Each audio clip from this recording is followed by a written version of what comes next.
लिया। अरे लाला कौन हो तुम? बोली अरे मैया मैं ही हूँ तेरा लाला। गोपी बोली मेरा लाला? ओहो तो गोपी तुम हो, अच्छा तो मेरे से धोखा हो गया, मैं तो अपना घर समझ के आ गया था, धोखा हो गया। तो नहीं नहीं, गोपी बोली नहीं नहीं लाला, ये घर मेरा भी घर तुम्हारा ही घर है, जो खाना है प्रेम से पाओ। तो श्याम सुंदर लगे खाने, ग्वाल वालों को बुला लिया, बंदरों को भी बांटने लगे। गोपी बोली मैंने तुम्हें खाने के लिए कहा था, सारी बारात जमाने के लिए थोड़ी कहा था। तो बोली ठाकुर जी बोले जब ये मेरा ही घर है तो फिर तेरे बाप का क्या जा रहा है? मैं खाऊं, मैं खिलाऊं, मैं फोड़ूं, मैं बर्बाद करूं, जो करूं सो मेरा है। गोपी बोली ज्यादा ढिठाई पे उतर आए हो क्या? अभी तो कह रही हूँ प्रेम से खा लो, और नहीं मानोगे, ज्यादा बोलोगे तो मैया से शिकायत करूंगी जाके। तो ठाकुर जी हैं तो बोले देख तू मैया से क्यों शिकायत कर रही है, तैने बुलाया तभी तो मैं आया था, और अपना घर समझ के आया हूं, अपने घर में मैं कुछ भी करूं मेरा राज्य है। गोपी ने जब श्याम सुंदर ज्यादा उपद्रव करने लगे, बोलने लगे, तो हाथ पकड़ लिया। बोले तुम ऐसे नहीं मानोगे, चलो मैया से शिकायत करके आती हूं। कन्हैया का हाथ पकड़ लिया। अब ठाकुर जी का हाथ पकड़ के ले जाने लगी तो श्याम सुंदर बोले देख गोपी, बाहर देख, द्वार पे तेरे ससुर बैठे हैं, तेरे जेठ बैठे हैं, ज्यादा गुस्सा में उल्टे सीधे काम मत कर, घूंघट मार ले, सबके सामने ऐसे जाएगी तो सब क्या कहेंगे, बड़ी शेरनी की चाल चली जा रही है। तो घूंघट मार लिया गोपी ने। अब जब घूंघट मार लिया तो ठाकुर जी ने पीछे से उसके छोरा का हाथ, उसके लड़के का हाथ गोपी के हाथ में पकड़ा दिया। घूंघट में थी, पता चल नहीं पाया। तो अब गुस्सा में जा रही है, आज मैया से जाकर रंगे हाथ पकड़वाऊंगी, शिकायत करूंगी कि तू कितना उपद्रवी हो गया है। पहुंची नंद बाबा ने, अरे ओ मैया, यशोदा मैया जल्दी द्वार खोलो। मैया ने द्वार खोल दिया। अरे गोपी आज कैसे सवेरे सवेरे से ही तू चिल्ला रही, क्या हो गया? बोली तेरे लाला ने इतने उत्पात मचा रखे हैं, न रात में चैन लेने देता है, न दिन में चैन लेने देता है, देख आज रंगे हाथ पकड़ कर लाई हूं। तो मैया ने ऊपर से नीचे तक देखा, बोली किसको पकड़ के लाई? बोले तेरे लाला को।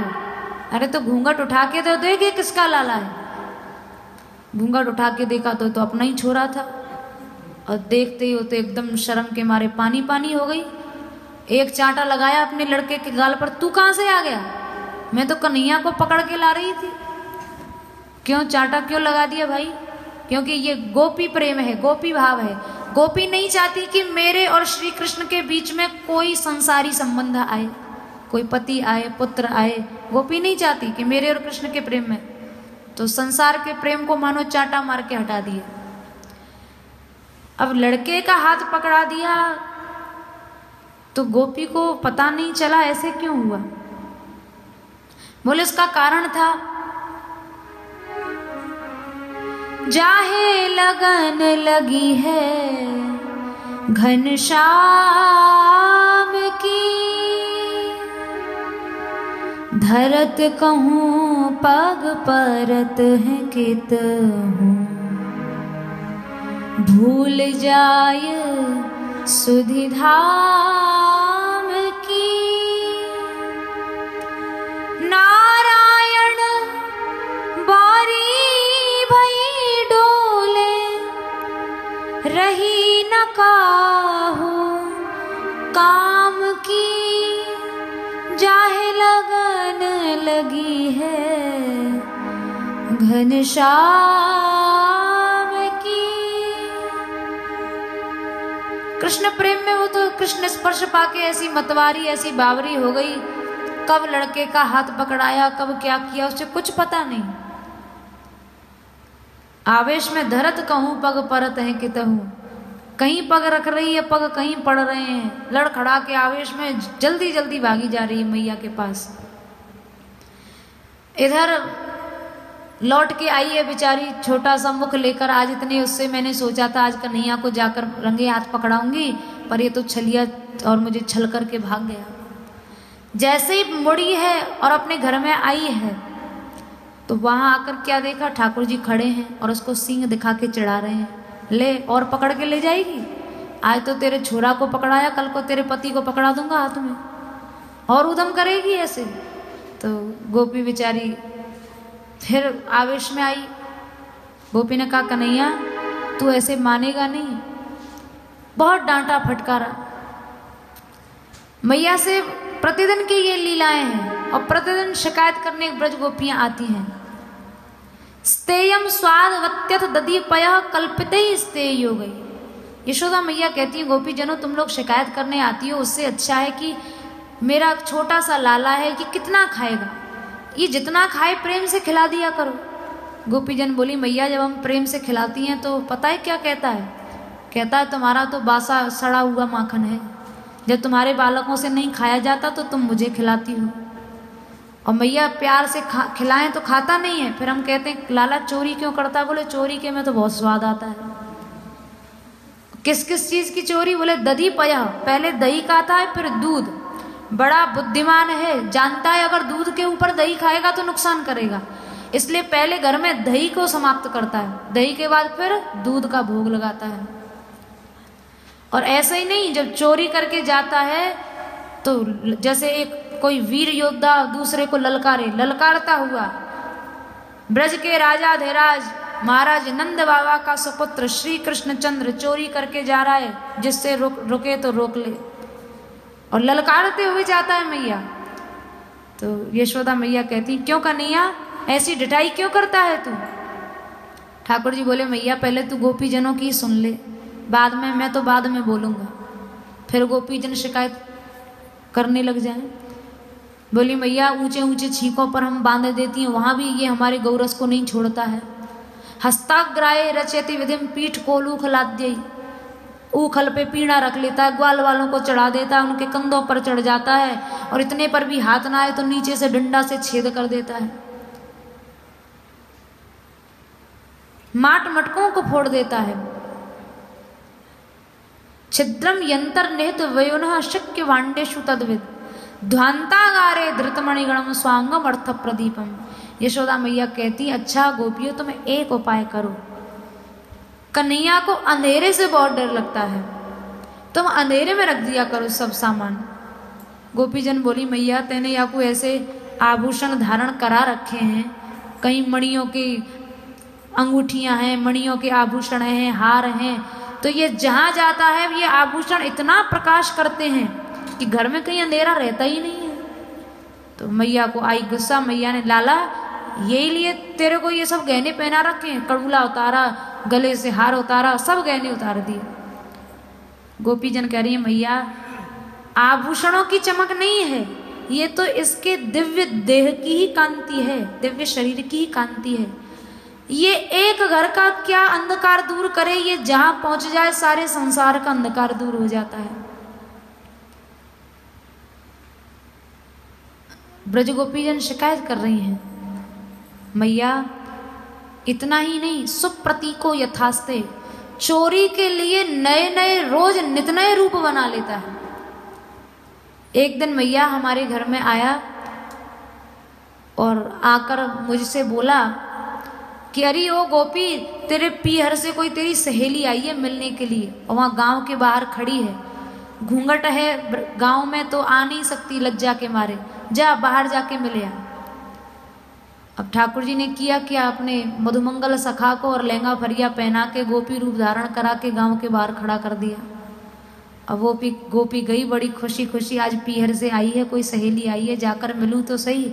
जाकर देखा तो वहाँ मधुमंगल खड़ा हुआ, इधर पीछे से ठाकुर जी ने उसके घर में डाका डाल दिया, जो भी दूध दही माखन था सब वहाँ से बांध बांध कर ले गए, अपना जाकर पंगत करी, खूब खाया पेट भर के। तो गोपीजन कह रही हैं जैसा ये चाहे, जैसा चाहे वैसा ये रूप धारण कर लेता है, जैसी इच्छा हो। एवं धार्ष्टान्युषति, ऐसी ऐसी ढिठाई करता है मैया, इतनी इतनी ढीठता करता है। तो गोपियां शिकायत कर रही हैं यशोदा मैया से।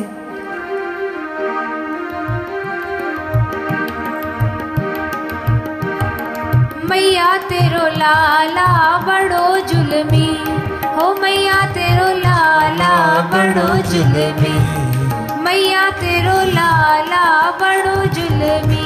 हाँ मैया तेरो लाला बड़ो जुल्मी, बड़ो जुल्मी मैया बड़ो जुल्मी, बड़ो जुल्मी मैया बड़ो जुल्मी। हाँ बड़ो जुल्मी मैया बड़ो जुल्मी, हो बड़ो जुल्मी हो मैया बड़ो जुल्मी, मैया तेरो लाला बड़ो जुल्मी, हो मैया तेरो लाला बड़ो जुल्मी। देखत में ये छोटो दिखे, देखत में ये छोटो दिखे, अरे बादर फाड़े ये जुल्मी, बादर फाड़े ये जुल्मी। हो मैया तेरो लाला बड़ो जुल्मी, मैया तेरो लाला बड़ो जुल्मी, मैया तेरो लाला बड़ो जुल्मी, मैया तेरो लाला बड़ो जुल्मी। घर में घुस के माखन गट के, घर में घुस के माखन गट के, पकड़त सट के ये जुल्मी मैया, पकड़त सट के ये जुल्मी। हो मैया तेरो लाला बड़ो जुल्मी, मैया तेरो लाला बड़ो जुल्मी।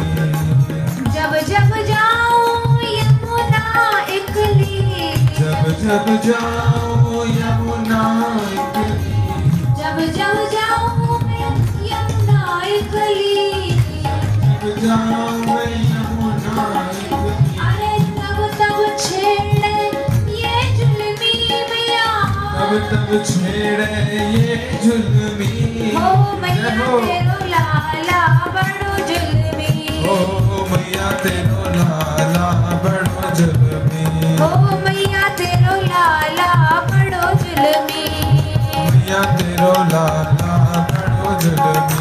अरे बड़ो जुल्मी मैया बड़ो जुल्मी, बड़ो जुल्मी हो मैया बड़ो जुल्मी, हाँ बड़ो जुल्मी हो मैया बड़ो जुल्मी, बड़ो जुल्मी हो मैया बड़ो जुल्मी। हो मैया तेरो लाला बड़ो जुल्मी, हो मैया तेरो लाला बड़ो जुल्मी, लाला बड़ो जुल्मी, हो लाला बड़ो जुल्मी, कन्हैया बड़ो जुल्मी, कन्हैया बड़ो जुल्मी, हो छोरा बड़ो जुल्मी, हो छोरा बड़ो जुल्मी। हो मैया तेरो लाला बड़ो जुल्मी, हो मैया तेरो लाला बड़ो जुल्मी, लाला बड़ो जुल्मी, हो लाला बड़ो जुल्मी, अरे मैया बड़ो जुल्मी, हो मैया बड़ो जुल्मी। बाल कृष्ण लाल की।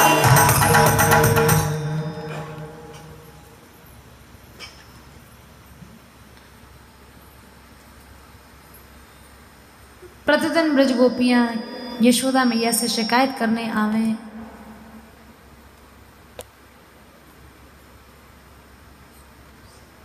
आकर मैया से शिकायत करती हैं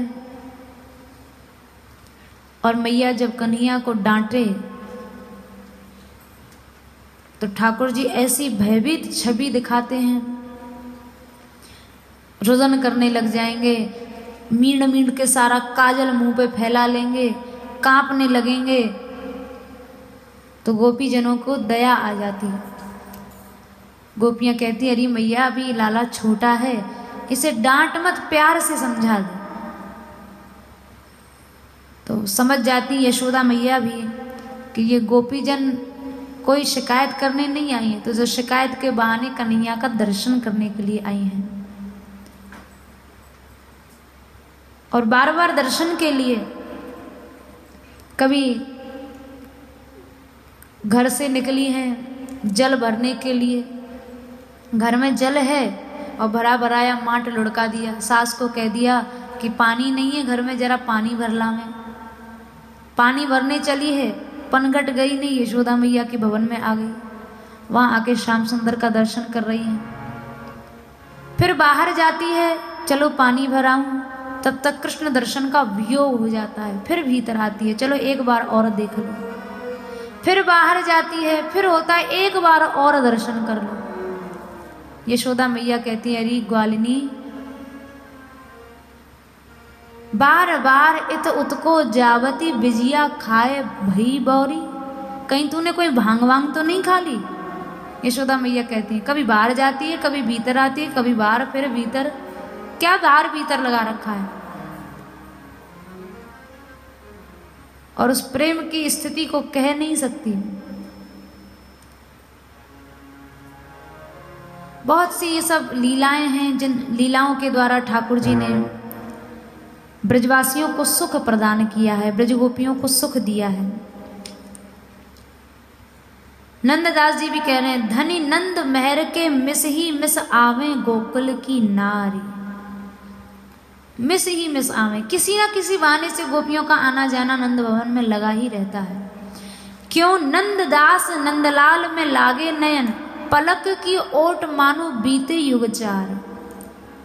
श्री कृष्ण में ऐसा मन इनका अनुरक्त हो गया है कि एक पल भी ऐसा लगता है मानो 4 युग बीत गए।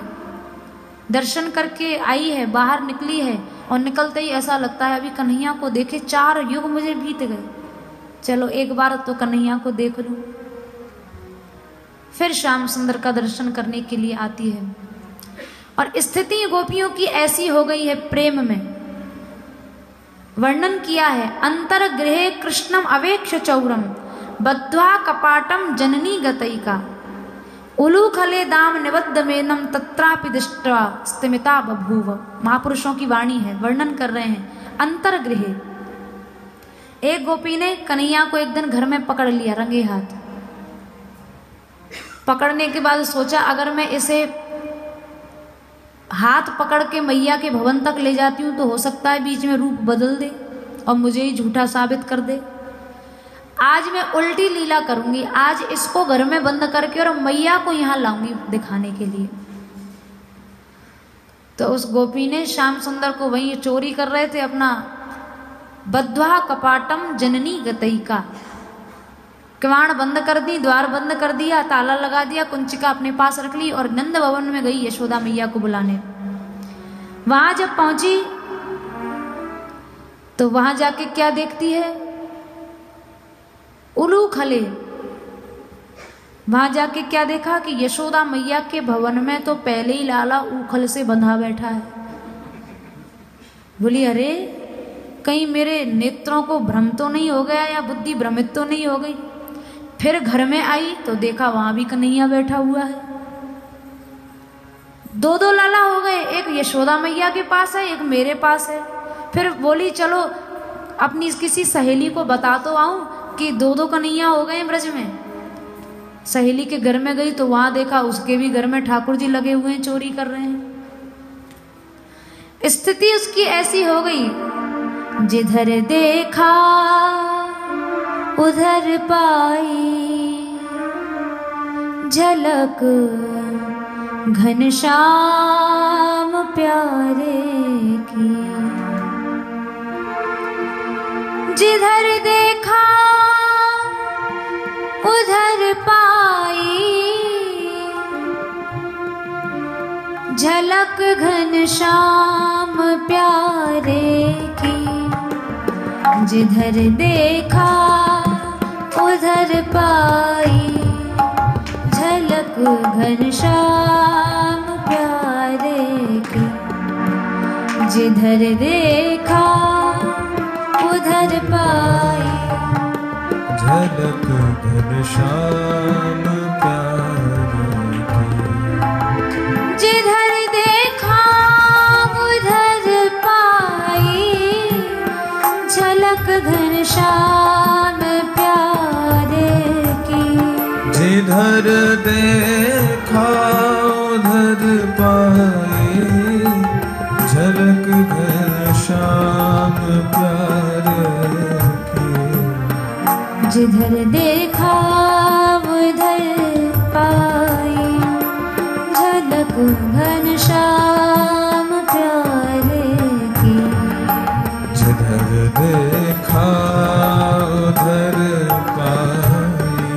झलक घनश्याम प्यारे की। झलक घनश्याम प्यारे की। झलक घनश्याम प्यारे की। झलक नंदलाल प्यारे की। झलक नंदलाल प्यारे। जित देखो तित श्याम मई है। जिस घर में जाए उसी में नंद नंदन श्री कृष्ण का दर्शन हो, उसी में बाल कृष्ण लाल का दर्शन हो। बेसुध सी होकर गिर पड़ी, अब कहाँ जाए, किसको कहे, किससे चोरी, सबके पास तो कन्हैया है, कौन विश्वास करेगा। मैया से कहे तो मैया कह देगी मेरे तो घर में लाला बंधा हुआ है, मैं क्या देखने जाऊं तेरे घर। सहेली को जाकर कहे तो वह भी कह देगी मेरे भी घर में तो कन्हैया है।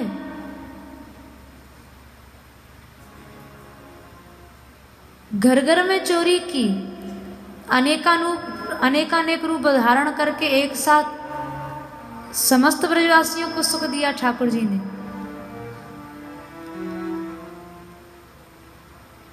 इसलिए कहा ठाकुर जो देखने में बहुत छोटे से हैं, लेकिन ऐसी ऐसी लीला प्रभु ने की है। सूरदास जी ने एक पद में लिखा है,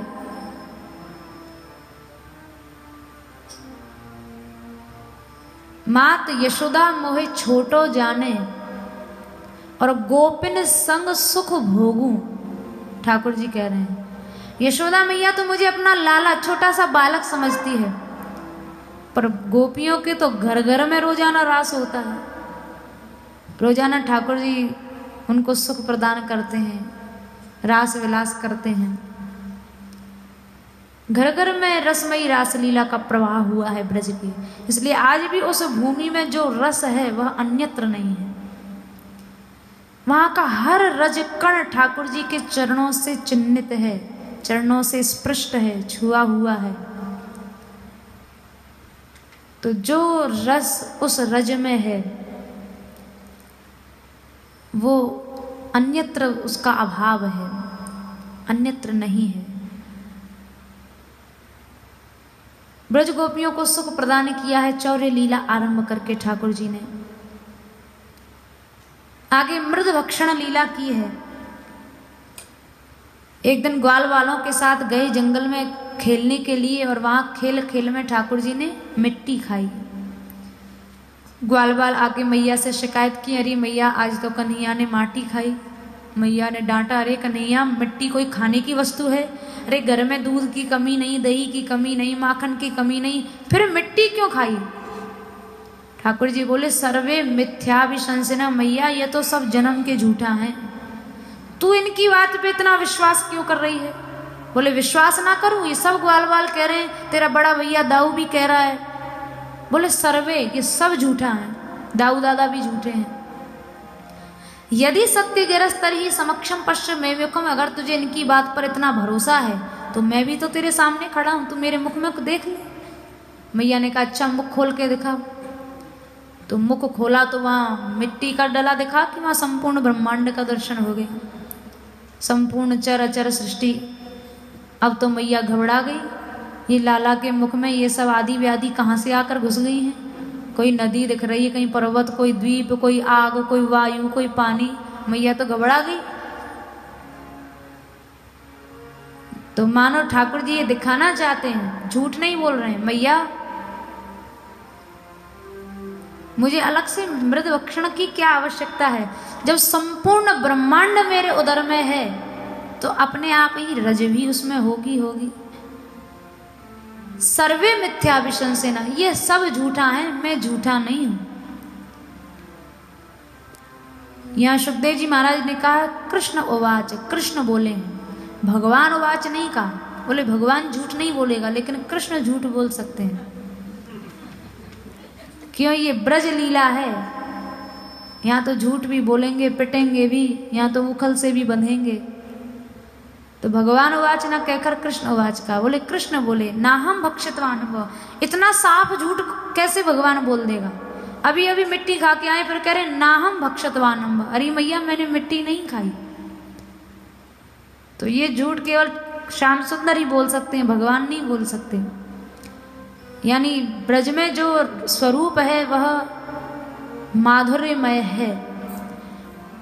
ठाकुर जी की दो शक्ति हैं, ऐश्वर्य शक्ति और माधुर्य शक्ति। और ये ध्यान रखें कि दोनों ही शक्तियां दोनों जगह हैं। ब्रज में भी ऐश्वर्य है और नित्य धाम में भी ऐश्वर्य है, वैकुंठ आदि लोकों में। ब्रज में भी माधुर्य है और नित्य धाम में भी माधुर्य है, लेकिन दोनों में फर्क है। ब्रज में माधुर्य ऐश्वर्य को दबा के रखता है। ऐश्वर्य है, ऐश्वर्य नष्ट नहीं हुआ है, लेकिन ऐश्वर्य को माधुर्य दबा के रखता है। और नित्य धाम में माधुर्य को ऐश्वर्य दबा के रखता है। दोनों ही शक्तियां दोनों जगह हैं, पर प्रभाव एक समय में एक का ही चलता है। या तो माधुर्य ही रहेगा या ऐश्वर्य ही रहेगा। तो ब्रज माधुर्य प्रधान भूमि है, इसलिए यहाँ की लीलाएं बड़ी मधुर हैं। और नित्य धाम में तो फिर ऐश्वर्यमयी लीलाएं होती हैं। ऐश्वर्यमयी लीलाएं मर्यादा में बंध कर चलती हैं, लेकिन माधुर्यमयी इन मधुर लीलाओं में ठाकुर जी ने जो लीलाएं की हैं, इन लीलाओं में तो सब मर्यादाओं की सीमाओं को तोड़ दिया, सब मर्यादाओं के तटों को तोड़ दिया। ऐसी लीला यहाँ हुई है ब्रजभूमि में। इसलिए ब्रजभूमि की महिमा नित्य धाम से ज्यादा है। यहाँ तो अजन्मा को भी जन्म लेना पड़ता है, यहाँ भगवान को भी बालक बन के खेलना पड़ता है, यहाँ जगदीश्वर सर्वेश्वर को भी मैया के सामने रोना धोना पड़ता है, डरना पड़ता है। पर नित्य धाम में ये सब नहीं है। बाल लीला है, जन्म लीला है, पौगंड अवस्था की लीला है। ये सब लीलाएं केवल ब्रजभूमि में संभव हैं और कहीं संभव नहीं है। इसलिए स्वयं भगवान ने कहा जन्म भूमि मम पुरी सुहावनी।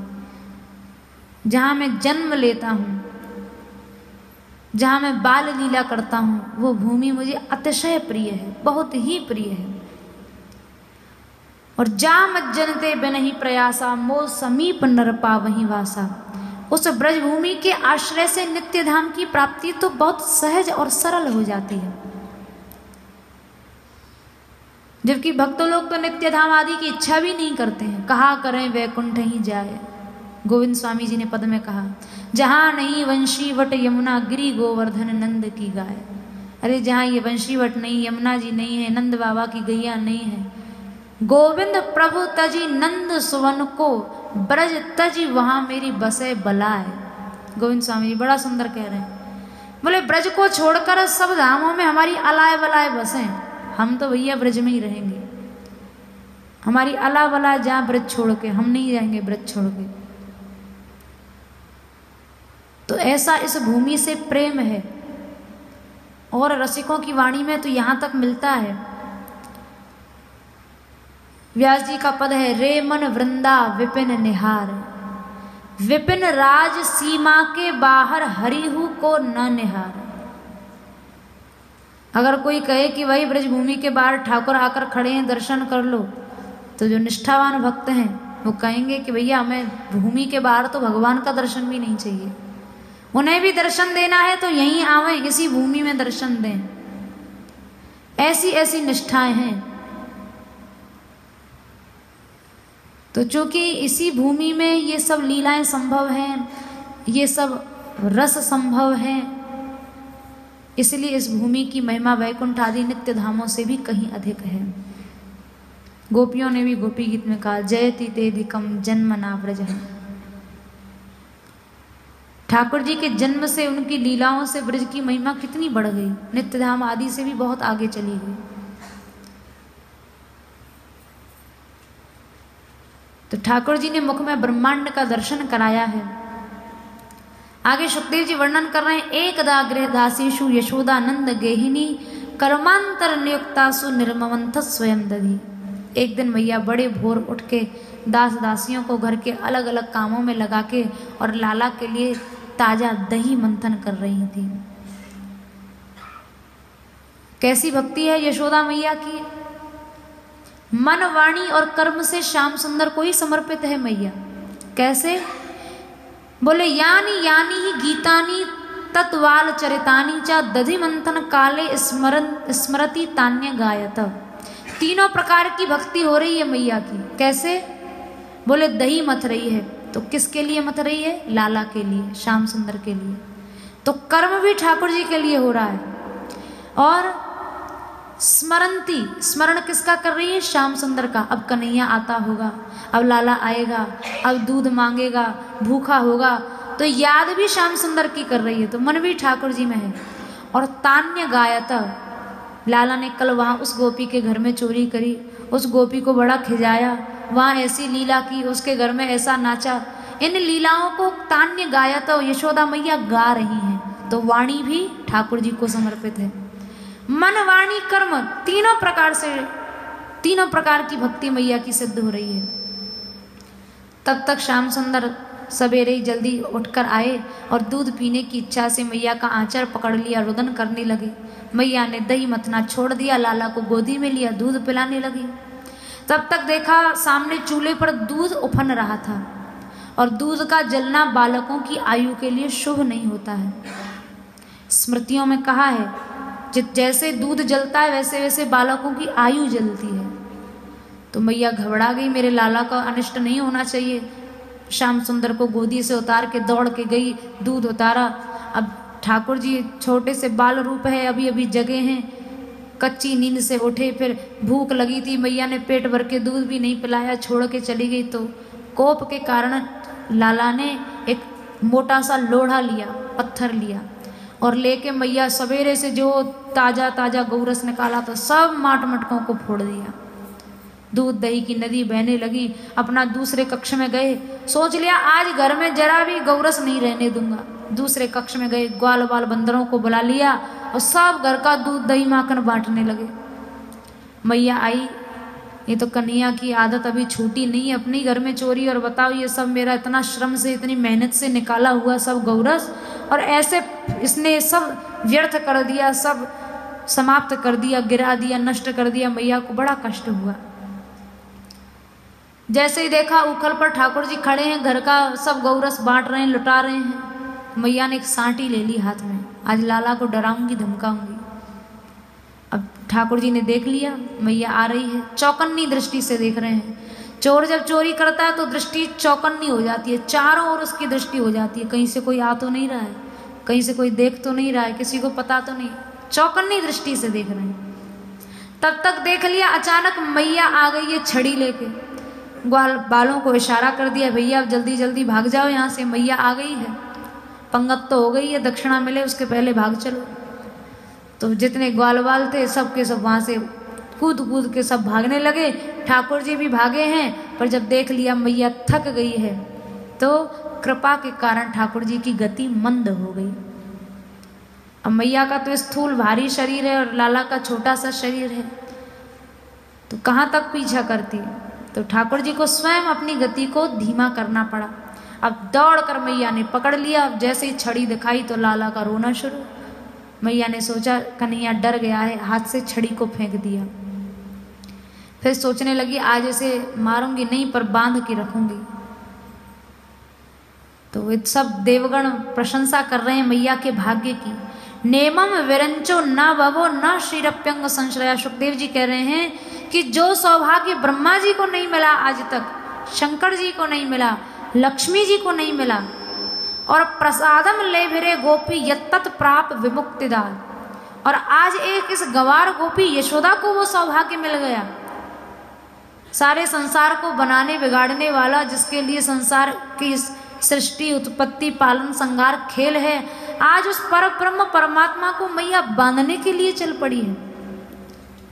और जब यशोदा मैया ने बांधने लगी है मैया, तो पहले तो बहुत देर तक नहीं बांध पाई, जब थक गई तो कृपया सीत स्वबंधने, ठाकुर जी कृपा शक्ति से मैया के बंधन में आ गए। बोले कोई रस्सी या कोई पाश लाला को क्या बांधेगा, कृपा से बंधे। अब उनकी कृपा शक्ति ने उनको बांध दिया। अब जब बंध गए तो मैया तो अपने घर के कामकाज में लग गई। आज देखूंगी मैं तुझे कैसे तू उदम नहीं छोड़ता है।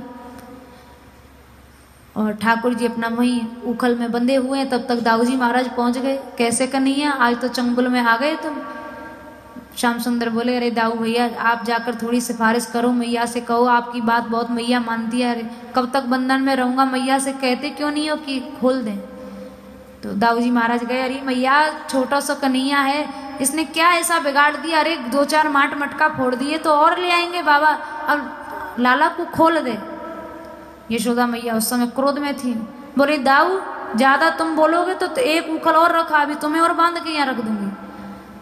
तो दाऊ जी महाराज तो शेष जी के अवतार हैं, इनको थोड़े में ही गुस्सा आ जाता है। दाऊ जी बोले, मैया मानेगी कि नहीं, तू जानती नहीं मैं संकर्षण का अवतार हूं। मैया ने उठाया डंडा, ये सबरे अवतार हमारे ही घर में जगह मिली थी, सब अवतारों को हमारे ही घर में आना था। उठाया डंडा, अभी रहे तुझे बताऊं बड़ा बना संकर्षण का अवतार। तो ठाकुर जी डर के मारे दाऊ जी महाराज वहां से भाग गए। आज तो मैया अच्छे गुस्सा में है, आज नहीं देखेगी कोई अवतार, आज तो सब अवतारों की मैया लाइन लगा देगी। तो दाऊ जी महाराज भाग गए वहां से, बोले कन्हैया आज तो मैया जो दंड दे, बांधा है तो बंध के बैठा रहे, और नहीं तो तेरे संग मुझे और बंधना पड़ेगा। तो श्याम सुंदर अपना बंधे रहे, मैया अपने गृह कार्य में लग गई। अब इधर जितनी गोपियां थी सब गोपियां आए, बोली मैया आज तो विश्वास हो गया कि तेरा लाला भी चोरी करता है। तो गोपियां सब आके कोई चढ़ा रही है, लेकिन नहीं आज तो बंध गया, आज तो बंधन में आ गया। ठाकुर जी बड़े सोचने लगे कैसे इनसे बदला लूं। तब तक ग्वाल वालों को इशारा किया कि अब ये गोपी तो सब घर छोड़ छोड़ के आ गई हैं, तुम लोग पेट भरो अपना जाओ। तो जितने ग्वाल वाल थे सब ठाकुर जी का संकेत पाकर और सब गोपियों के घर में हो गई चोरी लीला आरंभ। सब गोपियां वहां से भाग गई, क्यों ठाकुर जी अब आगे लीला करेंगे तो एकांत चाहिए। क्या लीला करेंगे, यमलार्जुन का उद्धार। तो यमलार्जुन जो कुबेर के 2 पुत्र हैं, नलकूबर और मणिग्रीव, नारद जी के शाप से इनको जड़ योनि वृक्ष योनि की प्राप्ति हुई। तो ये दोनों ही वृक्ष के रूप में नंद भवन में खड़े हुए हैं। ठाकुर जी उखल में बंधे हुए हैं, एक ओर से प्रवेश किए हैं और दूसरी ओर से निकल गए। उखल का दबाव जैसे ही उन वृक्षों के ऊपर पड़ा है तो दोनों वृक्ष जड़ सहित उखड़ गए और उखड़कर भीषण ध्वनि करते हुए गिर पड़े। उनमें से यमलार्जुन वृक्षों में से दोनों वो जो पुत्र थे कुबेर जी के, नलकूबर मणिग्रीव, प्रकट हुए हैं, प्रभु को प्रणाम किया है, उनकी स्तुति कर कर अपने धाम को चले गए हैं। इधर ब्रजवासी दौड़े आए हैं, अरे वृक्ष गिर गए, वृक्ष गिर गए, लाला को कुछ हुआ तो नहीं। आए हैं दौड़ दौड़ के आए हैं, तो जल्दी से मैया ने लाला के बंधन खोले, नंद बाबा ने बंधन खोले। अरे यशोदा, एक छोटे से अपराध के कारण कन्हैया को, सुकुमार से लाला को इतना बड़ा दंड तूने कैसे दे दिया? कैसा तेरा निर्मम हृदय है, कैसा नृशंस हृदय है। मैया बड़ा रुदन करने लगी, बहुत मैया को पश्चाताप हुआ। अरे छोटी सी गलती पे लाला को इतना बड़ा दंड दिया, अगर ये दोनों वृक्ष गिर जाते बालक के ऊपर तो आज कितना भारी अनर्थ हो जाता। जल्दी से बंधन खोले हैं। इधर जब बंधन खोल दिए लाला के तो आज श्याम सुंदर मैया से रुष्ट हो गए हैं। नंद बाबा से बोले, बाबा आज मैं मैया के पास नहीं जाऊंगा, तुम्हारे ही पास रहूंगा। नंद बाबा बोले, हाँ कन्हैया, तेरी मैया ज्यादा कठोर हो गई है, छोटी छोटी बातों पर ऐसा दंड देती है, अब तू मेरे ही पास रहना, मैया के पास मत जाना। सुबह से संध्या हो गई, बाबा के साथ ही खिरक में रहे श्याम सुंदर। इधर मैया तो रुदन कर रही है, मैया का मन नहीं लगे। श्याम सुंदर की एक ताई है, तुंगी ताई। ताई ने आकर कहा, अरे कन्हैया भूख नहीं लगी है? नंद बाबा क्या तुझे दूध पिलाएंगे? ठाकुर जी बोले, नंद बाबा नहीं तो गैया मैया तो हैं, गैया मैया का दूध पीऊंगा। इधर यशोदा मैया को 1 दिन हुए, 2 दिन, 3 दिन से जल और अन्न भी मैया ने ग्रहण नहीं किया। ठाकुर जी को दया आई, नंद बाबा को छोड़कर मैया के हृदय से जा लगे। अरे मैया तू क्यों इतना शोक कर रही है, कष्ट कर रही है? अरे मैं तो बाबा को भी अपनी लीलाओं का सुख देने के लिए बाबा के पास चला गया था। मैया ने लाला को अपने हृदय से लगा लिया, छाती से चिपटा लिया। यमलार्जुन वृक्षों का उद्धार श्री ठाकुर जी के द्वारा हुआ है। और इसके पश्चात इधर सुखदेव जी महाराज वर्णन कर रहे हैं, गोपी भी स्तोभितो नृत्यत भगवान बालवत क्वचित। उद्गायति क्वचन मुग्धा तद्वशो दारु यंत्रवत। पर ब्रह्म ईश्वर भी और ब्रज गोपियों का दारू यंत्र माने कठपुतली बन गया। कितना सुख ब्रज गोपियों को, ब्रजवासियों को प्रभु ने दिया है। गोपियां कहती हैं अरे कन्हैया नाचना आता है? तो छोटे से हैं बालकृष्ण लाल, ठुमका लगा के दिखाते हैं। अच्छा कन्हैया गाना आता है? तो गा के सुनाते हैं। वंशी बजाते हैं और कभी कभी वंशी में गोपियों को गारी भी गा देते हैं। तो गोपियां उठाती हैं डंडा, यही गाएगा तो यही सीखेगा। फिर कहती हैं पीठ कौन मान पादुकम, जा हमारी माँ पीढ़ा रखा है, पनैया रखी है, उनको उठा ला। तो जो भगवान है वो एक छोटा सा बालक बन के और अपने मस्तक पर गोपियों की चरण पादुका रख के लाता है, कभी पीढ़ा रख के लाता है। ये क्या है? ये भक्त वश्यता है। ठाकुर जी दिखा रहे हैं कि मैं अपने भक्तों के प्रेम में कितना वशीभूत हो जाता हूँ, कितना छोटा बन जाता हूँ, कितना बंध जाता हूँ। गोपियां जैसा कहती हैं ठाकुर जी को करना पड़ता है।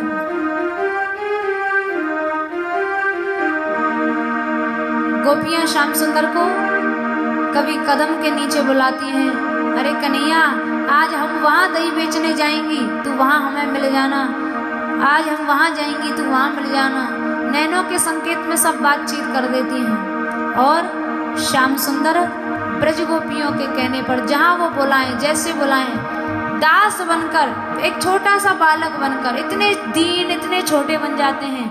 गोपियाँ जो कहें वही करते हैं। गोपियाँ श्याम सुंदर को कहती हैं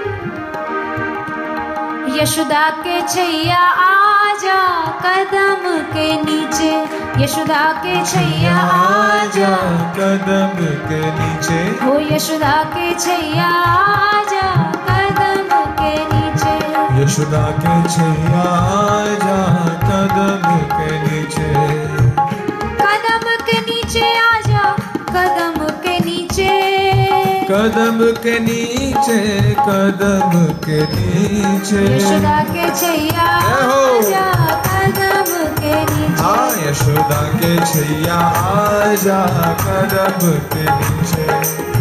मोर मुकुट सिर लहरा लेवे, मोर मुकुट सिर लहरा लेवे, लट लट काजा कदम के नीचे, हाँ लट लट आजा कदम, यशोदा के छैया आजा कदम के नीचे, यशोदा के छैया आजा कदम के नीचे।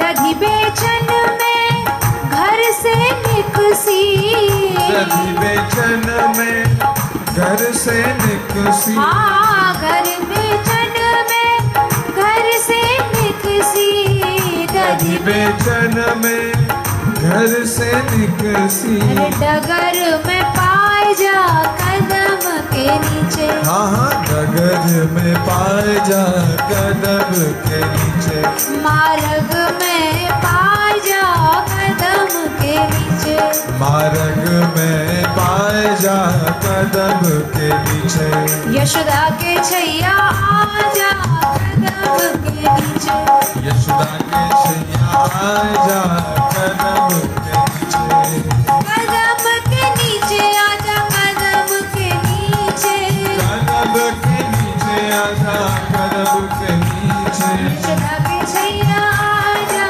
कदम के नीचे, यशोदा के छैया आजा कदम के नीचे।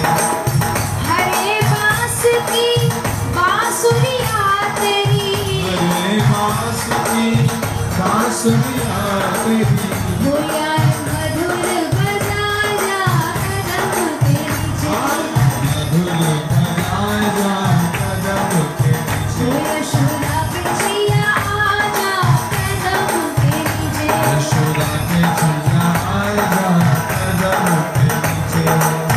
कनघट पे हायवे में जाऊं, कनघट पे नारे में जाऊं, हाँ कनघट पे नावे में जाऊं, कनघट पे नावे में जाऊं, यमुना पे आए जा जय हो। कदम के नीचे, यमुना पे आए जा कदम के नीचे, हो यशोदा के छैया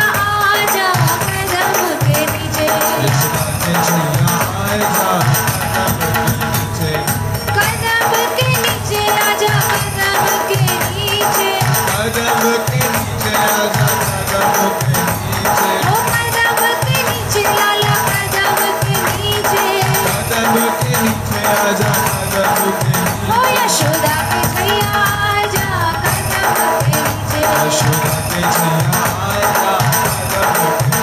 ओ यशोदा के लाला आजा कदम के नीचे। यशोदा के लाला आजा कदम के नीचे। लाला कदम के नीचे। ओ लाला कदम के नीचे। ओ आजा कदम के नीचे। ओ आजा कदम के नीचे। ओ छोरा कदम के नीचे। छोरा कदम के नीचे। ओ यशोदा के छैया आजा कदम के नीचे। यशोदा के छैया आजा कदम के नीचे।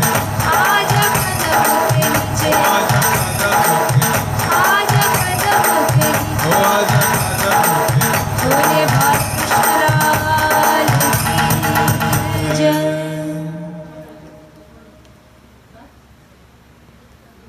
गोपी भी स्तोभितो नृत्यत भगवान बालवत क्वचित। बालक की तरह श्याम सुंदर गोपियों के नचाए नाच रहे हैं, क्रीड़ा कर रहे हैं। ऐसा ब्रजवासियों के प्रेम में वे बंध गए।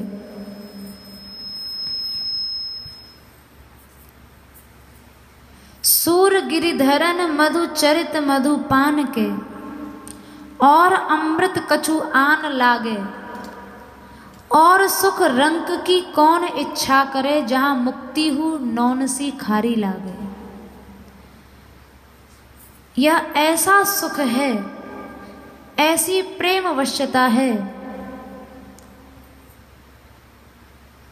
कि और सुखों की तो ब्रजवासी कभी इच्छा करते ही नहीं। क्या इच्छा करेंगे जिन्हें मोक्ष का सुख, जिन्हें मुक्ति भी खारी लगती है। इन लीलाओं में इतना रस है, इतनी मधुरता है, इतनी मीठी है ये लीलाएं, जहां भगवान ने अपने को इतना छोटा बना दिया। इतने छोटे बन के लीला कर रहे हैं। इसके बाद प्रभु ने फल विक्रयणी के ऊपर कृपा की है।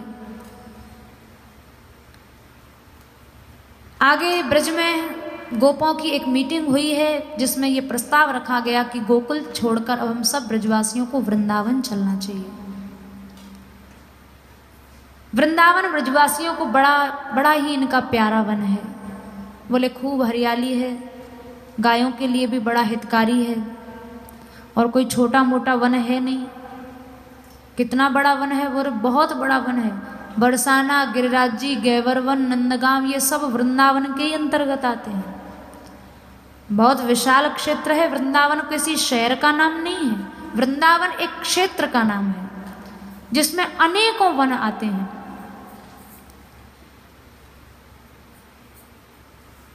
वृंदावन के लिए सब ग्वाल वालों ने, ब्रजवासियों ने, राम श्याम दोनों भैयाओं के साथ प्रस्थान किया है। अपने सब छकड़ों पर सब सामान, गृहस्थ की सब सामग्री उठा उठा कर ले गए हैं। बड़ा अच्छा लगा वृंदावन। यहाँ आने के बाद श्याम सुंदर वत्सपाल बन गए, बछड़ों को चराने लगे। आसपास के किसी भी जंगल में चले जाते हैं, वन में चले जाते हैं, वहाँ दिन भर क्रीड़ा करते हैं, खेलते हैं। कहीं छिपा छिपी खेल रहे हैं, कहीं मेंढक फुद्दी खेल रहे हैं। बहुत सी क्रीड़ाएं जो बालकों की होती हैं, सब क्रीड़ाओं को करते हैं। अपना वहीं भोजन करते हैं, बछड़ों को चराते हैं और संध्या को लौट आते हैं। एक दिन वत्सासुर नाम का दैत्य, जो बछड़े का रूप बनाकर आया, ठाकुर जी के बछड़ों में जा मिला। प्रभु समझ गए ये कोई बछड़ा नहीं, ये तो दैत्य है। प्रभु ने वत्सासुर के दोनों पिछले पैरों को पकड़कर आकाश में घुमाकर पटक मारा है। उनके लिए तो असुर संहार ये सब खेल खेल है। सब खेल खेल में दैत्यों को समाप्त कर दिए हैं। वत्सासुर को समाप्त किया तो ग्वालवाल ने बड़े पराक्रम की प्रशंसा की। वाह कन्हैया, तेरे अंदर तो बड़ी ताकत है, बहुत पराक्रम है। इतने विशाल इस बछड़े को, असुर को तूने ऐसे खेल खेल में समाप्त कर दिया। वत्सासुर के बाद ऐसे खेल खेल में बकासुर को भगवान ने मार दिया। ये पूतना का छोटा भाई था, बगुले का रूप बना के आया। पहले तो ठाकुर जी को अपनी चोंच में भरकर उसने निगल लिया, पर भगवान ने उसके पेट में अग्नि रूप धारण कर लिया। अब लगा जलने तो उसने फिर से प्रभु को उगल दिया, बाहर निकाल दिया।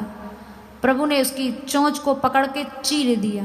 बकासुर को भी खेल खेल में समाप्त कर दिया। बकासुर का छोटा भाई था अघासुर। बदला लेने के लिए पहुंचा वहीं ब्रज में, उसी वन में जहां श्याम सुंदर बाल क्रीड़ा कर रहे थे। 4 कोस लंबा चौड़ा रूप बनाकर अजगर का रूप बना के लेट गया।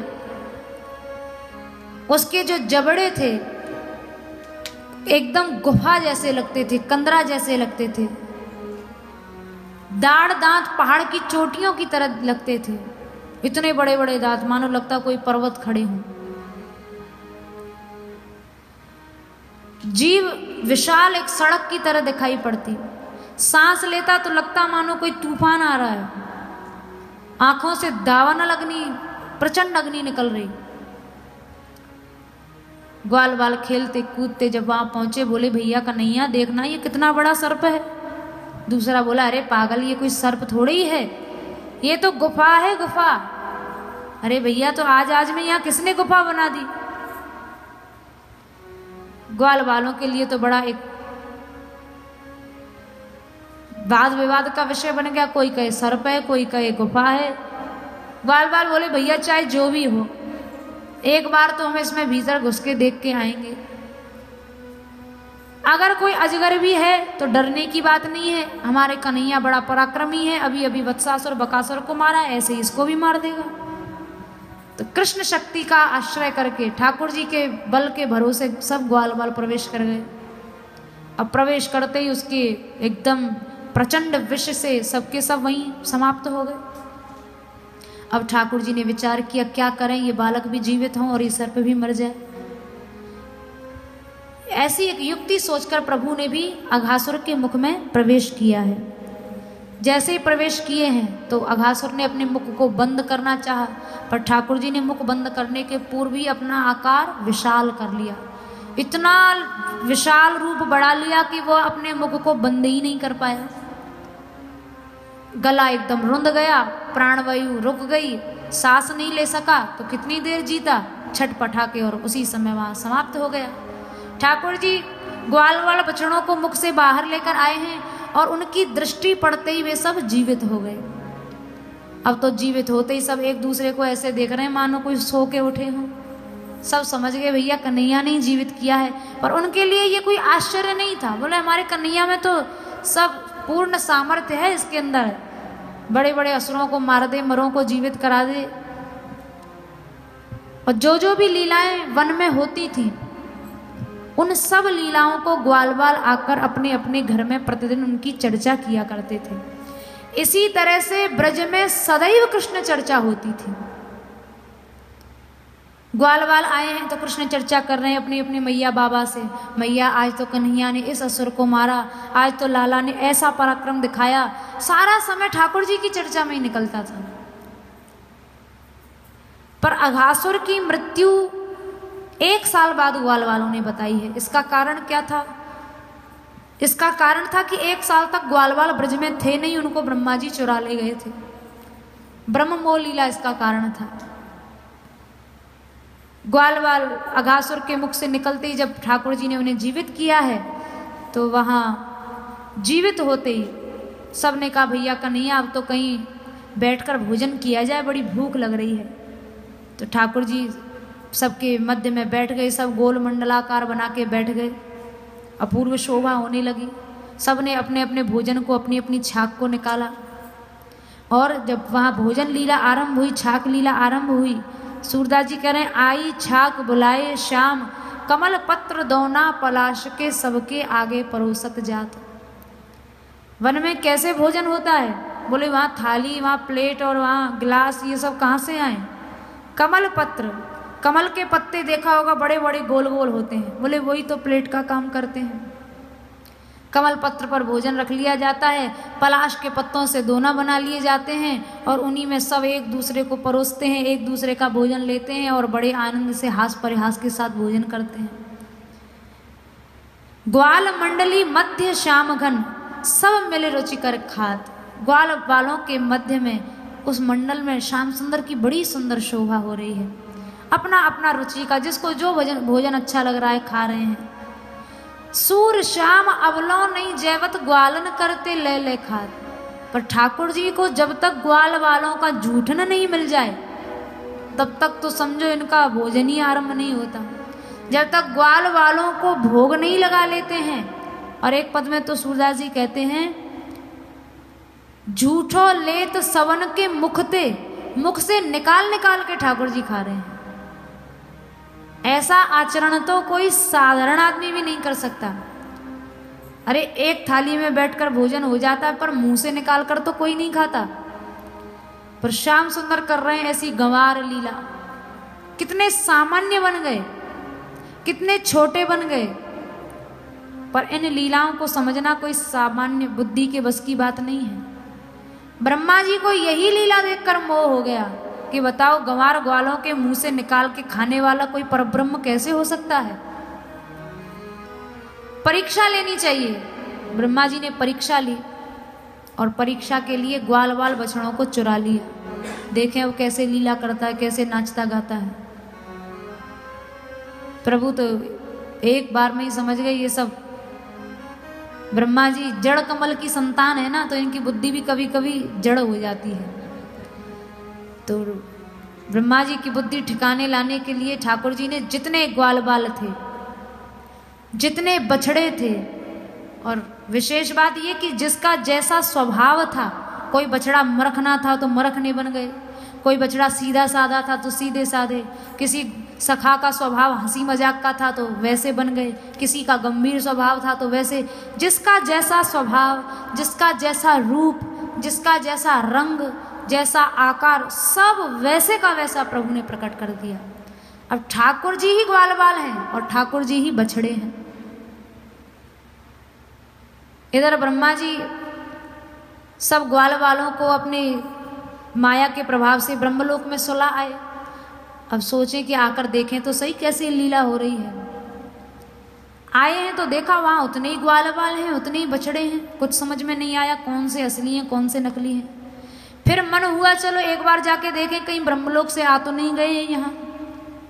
तो जब ब्रह्मलोक में पहुंचे तो आचार्यों ने लिखा है इस लीला को, ब्रह्मापि स्वन आसनास्थेन चतुरसेन चतुरानेन शौरिणा। ठाकुर जी ने क्या लीला दिखाई कि ब्रह्मा जी तो आए हैं ब्रज में देखने के लिए कैसे लीला हो रही है, और तब तक ठाकुर जी ने एक रूप ब्रह्मा जी का बना लिया और ब्रह्मा जी का रूप बना के जाके बैठ गए ब्रह्मलोक में।